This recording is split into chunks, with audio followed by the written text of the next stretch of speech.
Chị Hoa, chị mà muốn nó dừng lại ngày hôm nay không? Thì theo quy định pháp luật thôi, nếu như thống nhất tất cả đại hội đồng cổ đông thì nó làm lỗ thì cứ thông qua, đúng không ạ? Tại cuộc họp thường niên làm sao? Để làm sao thống nhất vấn đề giải thể phá sản công ty này theo quy trình ạ. Chị có muốn nó phát triển hay chị muốn nó dừng lại? Chị muốn phát triển đúng không ạ? Cảm ơn chị. Chị Hà, chị có muốn nó dừng lại hay nó muốn nó phát triển ạ? Chị thì rất là muốn phát triển. Chị Ngọc Anh, chị Phương, chị Thủy, một chủ doanh nghiệp rất lớn đấy. Hoa Nguyễn, Mạnh Nguyễn, chị Thủy. Ở đây vấn đề chúng ta tất cả chúng ta ai cũng mong muốn công ty phát triển, các bạn. Thời điểm này là thời điểm vô cùng quan trọng. Có những xáo trộn, hiểu nhầm đáng tiếc. Tiếp theo ạ, vấn đề xin rút vốn công ty thời điểm hiện tại giờ, đúng không ạ? Tất cả các anh chị, bản thân kể cả những thành viên xin vốn không biết đã pháp luật Việt Nam không biết để làm thế nào, đúng không ạ? Em có đúng. Chị Hoa nói sao? Chị đang nói chị đang hỏi, đó là cái câu hỏi. Cho nên là theo quy định pháp lý với công ty cổ phần trên 3 năm được rút vốn ra khỏi công ty.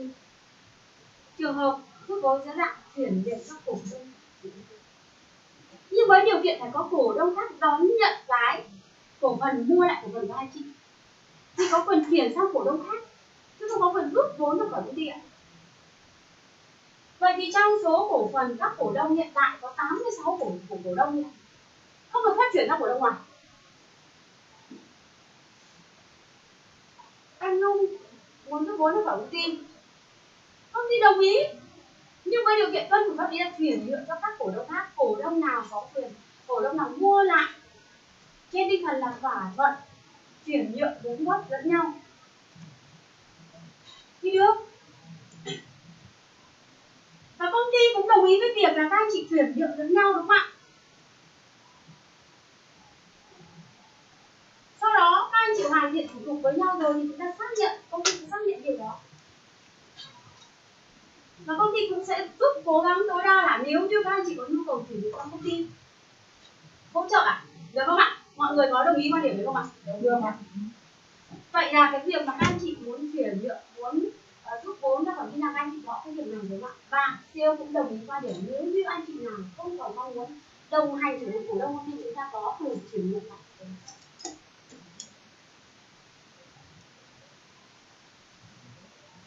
Được chưa ạ? Và công ty cũng sẽ hỗ trợ hết sức, được không Nhung? Là khi có phát sinh những yêu cầu là có nguyện vọng từ các cổ đông sẽ kết nối để giúp cho các bạn hoàn thành cả thời gian.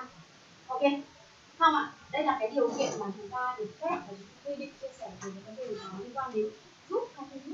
Nếu như anh thành viên nào mà có nhu cầu rút vốn, anh từ chuyển nhượng phần vốn góp của mình cho các cổ đông khác, anh chị làm một cái đơn đó ạ, gửi lên thư ký của công ty là minh chính và ngoài công ty sẽ hỗ trợ xử lý việc đó cho các cổ đông. Được chưa ạ? Rồi. Được chưa? Rồi, trên tới chín. Dạ. Nếu mà mình nói theo đúng luật thì như chị nói là cũng đúng, tức là sau 3 năm mới được chuyển vốn.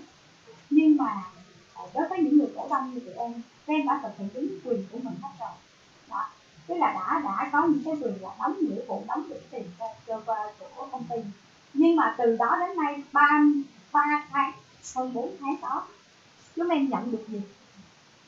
Chúng em chưa được cái quyền gì cả. Ngay cả đại hội cổ đông cũng không có. Chị nói ngày nọ ngày kia, chị nói bao nhiêu lần. Và chị nói là lên văn phòng thành phố Hồ Chí Minh để mà nhận được báo cáo tài chính, thì em cũng lặn lội để đi lên đó để nhận được cái báo cáo tài chính đấy. Nhưng mà lên đấy thì phải buộc là phải hẹn trước sao? Tại vì văn phòng làm việc thì vẫn phải có kế toán, vẫn có người này người kia. Ngay cả lúc đó em gọi cho chị để giải trình về vấn đề đó thì chị lại cắt ngang điện thoại.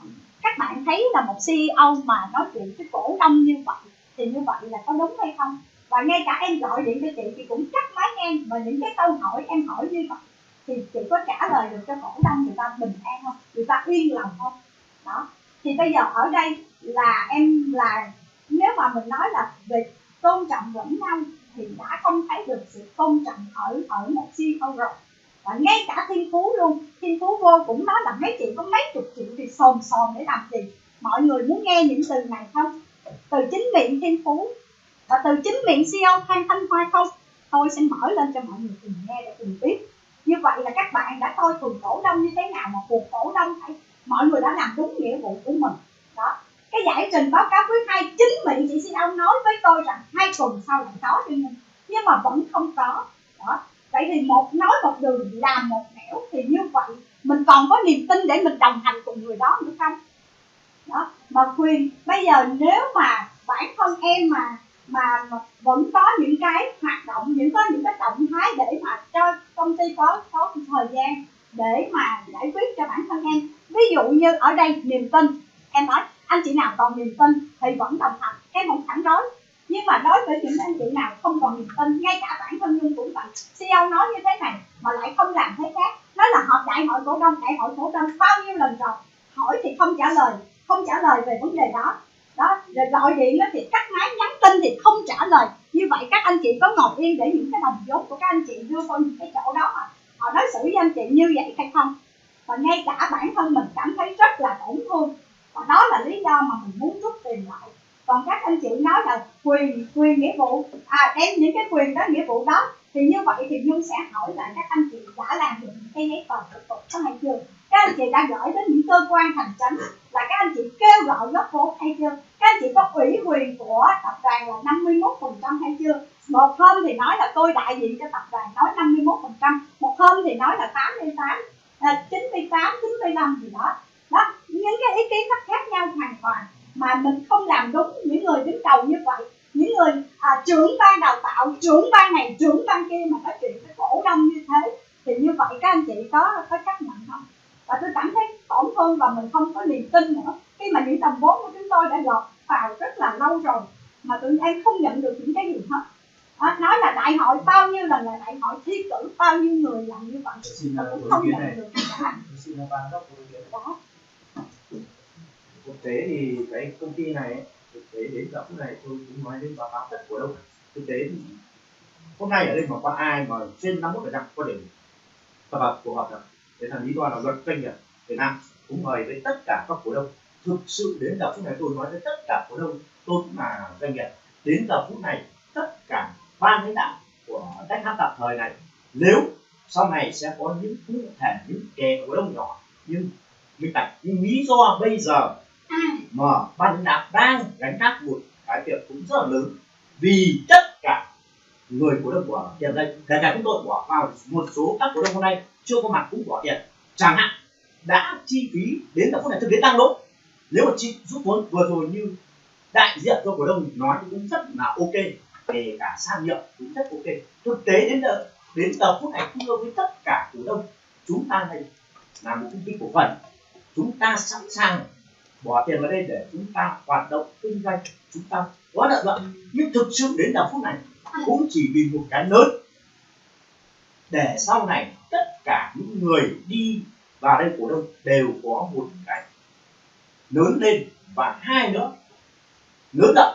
Nếu bây giờ ngay chị bây giờ chị rút thực tế Hoa cũng quyết định được, vì tất cả cổ đông muốn chấp nhận bỏ cái lỗ để gửi tiền cho chị không. Nên cái này vừa rồi ban lãnh đạo có một cái mở như thế, những ai cần rút vốn rút đưa lên sẽ kết hợp với ban lãnh đạo đây, sẽ cùng nhau được công ty rút lại được 100% là rất tốt. Nhưng đến giờ phút này tôi cũng là một thành viên của cổ đông, cũng muốn ban giám đốc cố gắng làm nào chúng ta là vẫn ở trong nội bộ. Nếu bây giờ ngay một trường hợp thì rất là nhỏ, thực tế giờ phút này như vừa rồi một báo cáo đúng như SEO nói, thực tế cổ đông mới được khoảng 6-7%, cho hẳn 10% đi, không có quyết định gì theo đúng luật Việt Nam. Riêng bây giờ có cái luật mới trên 51% nó quyết định hết. Đấy là nói với tất cả các bạn là về cổ đông. Nhưng nếu lý do đây là chúng ta có một số cổ đông là rất là may là chúng ta vẫn có tình cảm. Nên là cái này cảm ơn cổ đông ông Tuyên. Bây giờ xin mời Tuyên Phú.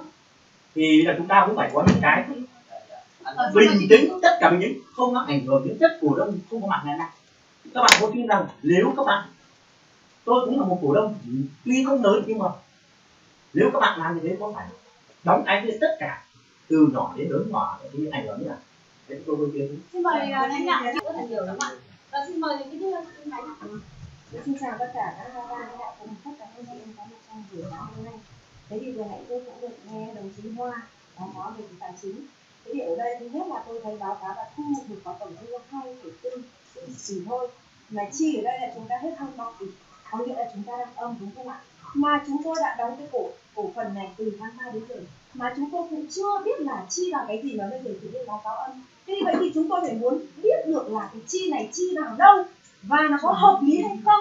Và trước khi chúng tôi đóng cổ phần vào đây, chúng tôi đã được biết đồng chí Hoa nói rằng là công ty Newticool đang nắm giữ 51% cổ phần, cho nên chúng tôi mới tin tập đoàn là những cái tập đoàn lớn trên thế giới, và chúng tôi rất tin. Vì chúng tôi tin cho nên chúng tôi mới đóng cổ phần vào đây. Còn bây giờ đồng chí Hoa nói rằng là bây giờ không có tập đoàn không đồng hành nữa, và bây giờ là đồng chí là người nắm giữ cổ phần 98%. Vậy như thế là đồng chí đang lợi dụng cái uy tín của tập đoàn để lừa dối chúng tôi. Tôi phải khẳng định từ lừa dối hôm nay. Bởi vì sao? Bởi vì trước khi cuộc họp tôi đã có ghi âm đây rồi. Nếu như nhất trí tôi sẽ mở cái băng ghi âm đó ra để mà thấy được rằng là khi mà đồng chí Hoa nói rằng là tập đoàn Newticool đây, tôi còn ghi rõ ở đây. Chị Khánh ơi, chị Khánh ơi. Đây, Em ơi, hôm nay nhà đầu tư lớn nhất là Newticool. Bản chất Newticool họ không có mặt ở Việt Nam hiện tại. Không ghi âm gì ở đây nhé. Không, tôi là từ hôm trước. Dạ vâng, tôi xin xác nhận thôi, không ghi âm. Ủy quyền đại diện cổ phần của Newticool là Thang Thanh Hoa quản lý số tiền vốn của họ. Có nghĩa là đồng chí nói ở đấy trong cuộc họp hôm trước là nói rất rõ ràng là công ty Newticool nắm giữ 51% cổ phần. Chính vì vậy mà tất cả cổ đông ở đây họ rất tin vào tập đoàn, và họ tin vào tập đoàn thì họ mới đóng cái tiền của mình vào. Bởi vì cái tiền của mình là rất là mồ hôi nước mắt, rất là quý giá. 1 triệu cũng là quý giá. Nhưng hôm trước đồng chí Hoa lên là tôi nói rằng là 50 triệu của chị đáng tuổi gì mà nói cửa đỏ này chuyện với em. Như thế là đồng chí không tôn trọng cổ đông. Khi chồng tôi nghe và mở lại camera, đồng chí bảo đấy, em có thấy chưa, nó là một người lãnh đạo như vậy mà không tôn trọng cổ đông như vậy. Đấy, em có thấy không, họ nói những cái lời nói như vậy, em đã thấy chưa? Chồng tôi đã cảnh báo tôi rất nhiều lần, nhưng tôi quá tin vào cái Ola Lan đấy. 2 năm trời tôi cống hiến, 2 năm trời tôi bỏ bê cả chồng con gia đình để mà tôi sẵn sàng, tôi hết lòng về cái Ola Lan. Nhưng đến hôm ý đồng chí Hoa nói là 50 triệu của chị đáng tuổi gì mà chị đòi 1 triệu đấy anh, chị đòi 5 triệu đấy anh. Chúng ta thấy rằng là 200 triệu của tôi ở đấy không phải ít tiền nhá, mà đối với tôi là rất lớn. Có thể nhà đồng chí giàu, nhà đồng chí có xe mẹ đi, nhà đồng chí thấy 200 triệu là nó nhỏ, nhưng đối với nhà tôi là vô cùng lớn. Cái thứ nhất là tôi ý kiến như vậy. Cái thứ hai nữa là đồng chí vừa nãy báo cáo tài chính tôi thấy nó chưa chính xác, chưa đầy đủ. Đồng chí phải can đảm mà nói đủ cái báo cáo tài chính, cái tờ giấy đi. Tại sao lại không dám can đảm để đủ, nói đủ cái chi phí ở trong đó để chúng tôi còn biết được những cái gì là chi tiêu chưa hợp lý để chúng tôi có biết chứ. Đồng chí chúng tôi vứt vào đây mà bây giờ bảo là chi tiêu âm thì bây giờ đến tháng sau lấy cái gì để chi tiêu để phát triển công ty nữa. Vậy thì đồng chí có cái giải pháp gì để tiếp theo để mà vận hành công ty không, để cho công ty phát triển hay không, hay là cứ kêu gọi cổ đông góp tiền vào đây rồi lại bảo đến dâu âm rồi lại bảo rằng là kêu một doanh nghiệp 3 năm mới được rút lại tiền, mà nếu như bảo âm rồi là giải tán thế là hết. Thế thì vậy đồng tiền mồ hôi xương máu của chúng tôi đổ vào đây để phó mặc cho các đồng chí muốn chi cái gì chi tiêu cái gì tiêu à. Chúng tôi không đồng ý với những cách giải thích như vậy. Cái tiếp theo, nội dung tiếp theo, đây đồng chí nói rằng là đang hụt đi rất nhiều. Ai là người bù lỗ? Tiếp theo, đồng chí là một người tổng giám đốc của công ty, đồng chí gọi ai là người bù lỗ? Vậy đồng chí lãnh đạo công ty mà cứ để bù lỗ thế này thì đồng chí còn đáng để là tiếp tục lãnh đạo công ty không? Mà bây giờ như vậy công ty đang chi phí với cái số tiền rất là lớn hàng tháng, và bây giờ khi tập đoàn không đồng hành nữa thì ai là người quyết định để chi trả cái số lương này cho giám đốc và tổng giám đốc, và giám đốc bây giờ là lương bao nhiêu tiền? Bây giờ chúng ta công ty đang khó khăn và phải chi trả cho cái lương giám đốc với số tiền cao ngất ngưỡng như vậy. Vậy thì cái tiền cổ đông của chúng ta còn bao nhiêu ngày nữa sẽ hết tay mất cái tiền cổ đông của chúng ta đóng ở đây, mồ hôi nước mắt của chúng ta đóng ở đây. Đấy, bây giờ tôi đề nghị là đồng chí phải báo cáo trung thực cái bản tài chính để cho tất cả cổ đông chúng tôi biết được rằng cái tiền chi tiêu này đã đúng chưa, bao nhiêu bản nội dung cho cái đồng chí chưa đã hết rồi. Tôi nhẩm qua chưa đủ để nào mà 3 tỷ 185 triệu cái chỗ mà nội dung đồng chí vừa nói. Cho nên là tôi nghĩ rằng là đồng chí đã báo cáo một cái trung thực, nhưng dám đối đầu với mọi người mà tại sao lại không dám báo cáo trung thực để cho mọi người biết rằng là cái nội dung này chúng ta chi đã hợp lý chưa? Để cho mọi người ta có quyền đóng góp ý kiến chứ. Đây tôi có rất nhiều cái bằng chứng trong đó có thứ nhất là lúc đầu thì bảo là chúng tôi cần là 300 triệu để là giải quyết được pháp lý, nhưng bây giờ như đồng chí vừa nãy nói ở đấy, bây giờ chi tới 395 triệu. Thế vậy cái 395 triệu là chi cho ai, và chi vào lúc nào, và có hóa đơn chứng từ gì không? Đấy, và rất nhiều những cái vấn đề nữa mà đồng chí cần phải báo cáo trung thực để cho mọi người biết được cái tài chính. Bây giờ từ lúc chúng tôi bỏ tiền vào đến giờ chưa có một cuộc họp nào chính thức để chúng tôi biết được là phân bổ, hoặc là chúng ta có thể là bầu ai là ban giám đốc, ai là ban giám sát, ai là ban chiến lược. Năm nay chỗ đồng chí không có một cuộc họp nào, đồng chí cứ hứa hẹn hết lần này lần khác, và tôi thấy đây là một trong những cái nội dung mà tôi thấy không tin tưởng. Rất nhiều những cái lời nói và không đi đôi về việc làm. Chúng ta không nhất quán, chúng ta là lãnh đạo chúng ta phải nhất quán, nhưng ở đây chúng ta không nhất quán. Và New Ticoon đã không đồng hành nữa, nhưng đồng chí vẫn kêu gọi mọi người rằng là New Ticoon chiếm 51% của công ty của chúng ta. Và chính vì vậy là mọi người rất tin tưởng công ty và mọi tập đoàn, và mọi người đã đóng góp cổ đông vào đây. Cho nên đồng chí đang lợi dụng cái uy tín của tập đoàn để mà kêu gọi mọi người đóng góp vốn vào cổ đông. Cho nên như thế là lừa dối cổ đông. Và tôi cũng không đồng ý, và tôi yêu cầu là phải trả lại cho tiền cho tôi. Để tôi xin rút điều này, tôi xin hết là đi công tác. Rất là cảm ơn tất cả các ý kiến của các anh chị cổ đông. Khi mà Thiên Phú đồng hành cùng với Olama trong vai trò là phó tổng giám đốc, và như là chị CEO cũng đã nói, đây là một cái vị trí chủ việc, đúng không? Để trong quá trình điều hành cái doanh nghiệp này, và tất cả mọi cái hoạt động các anh chị đều đã thấy Thiên Phú làm như thế nào, đúng không? Xuất hiện mọi lúc mọi nơi, làm tất cả mọi việc. Nên điều đầu tiên nhất trả lời chỗ chị Nhung á, tại sao chị lên văn phòng mà không gặp Thiên Phú.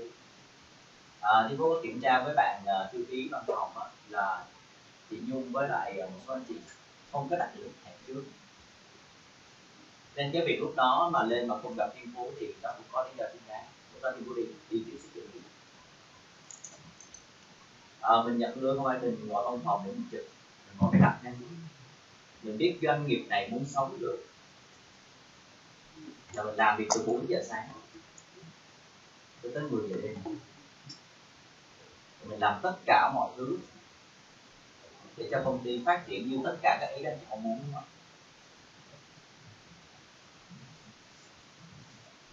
Và bản thân Thiên Phú cũng có doanh nghiệp, và mình biết cái việc mà bổ nhiệm nhân sự đó là quyền hành của giám đốc và thống đốc.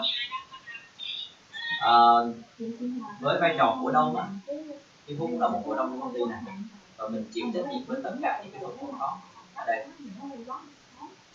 Và mình cũng nghiên cứu về cái luật doanh nghiệp, bởi vì mình suy nghĩ là nếu mà tất cả những cái sự lộn xộn này mà chúng ta không có một cái khung pháp lý nào để chúng ta quy định chúng ta làm được làm cái gì và không được làm cái gì, thì mình nghĩ là chắc tất cả công ty này trên thế giới nó đã banh hết trơn, đúng không ạ? 9 người thì 10 ý.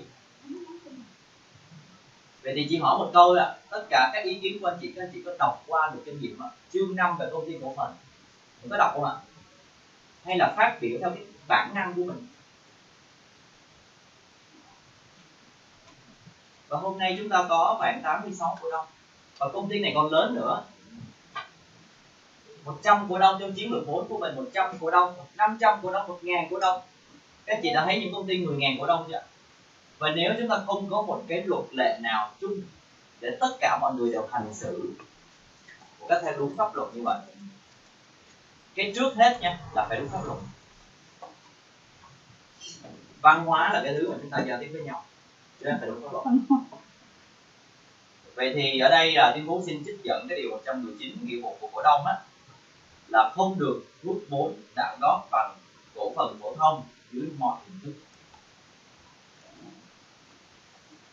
Thì chỉ mong là tất cả các anh chị chúng ta đã là công ty cổ phần rồi, các anh chị làm việc gì, các anh chị làm ơn là chúng ta đọc qua luật.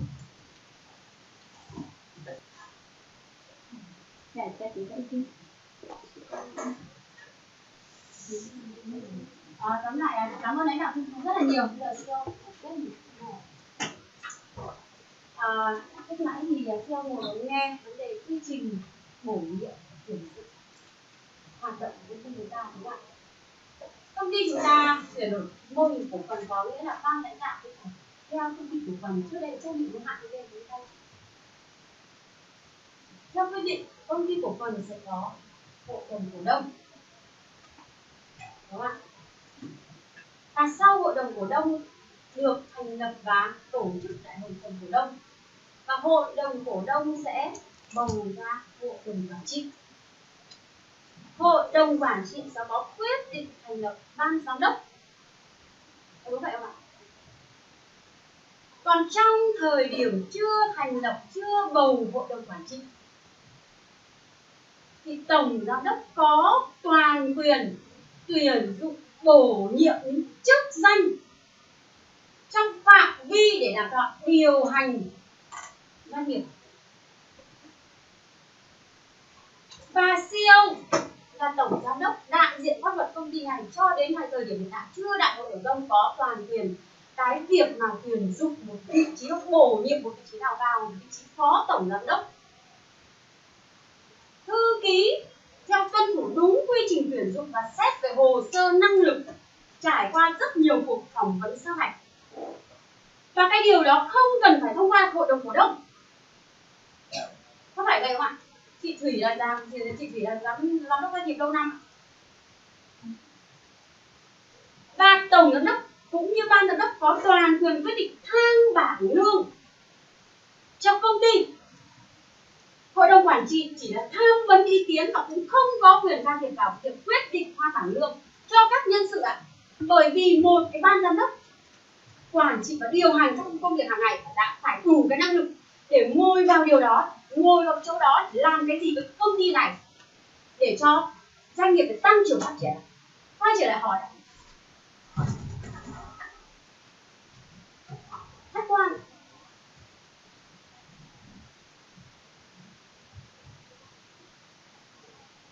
cổ đông lớn thì Dung 2 năm qua CEO đang ngồi ở ghế tổng giám đốc của công ty Techcraft. CEO đã làm điều gì thiệt hại cho tổ chức này đến ngày hôm nay?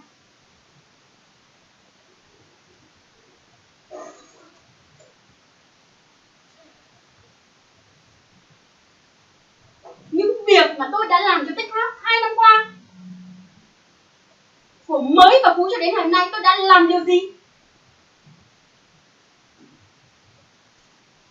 Tôi là người bảo vệ công ty đến tận cùng. Đến ngày hôm nay các chị hỏi là số tiền cổ đông không biết ai là người, tôi là người chịu trách nhiệm. Hôm nay tôi cam kết trước hội đồng cổ đông và tất cả con người này, từ thời điểm này trở đi tôi là người chịu trách nhiệm toàn quyền cái việc mà kể cả trách nhiệm về tài chính cho công ty cho đến khi nào hội đồng cổ đông họp và bầu ra hội đồng quản trị mới.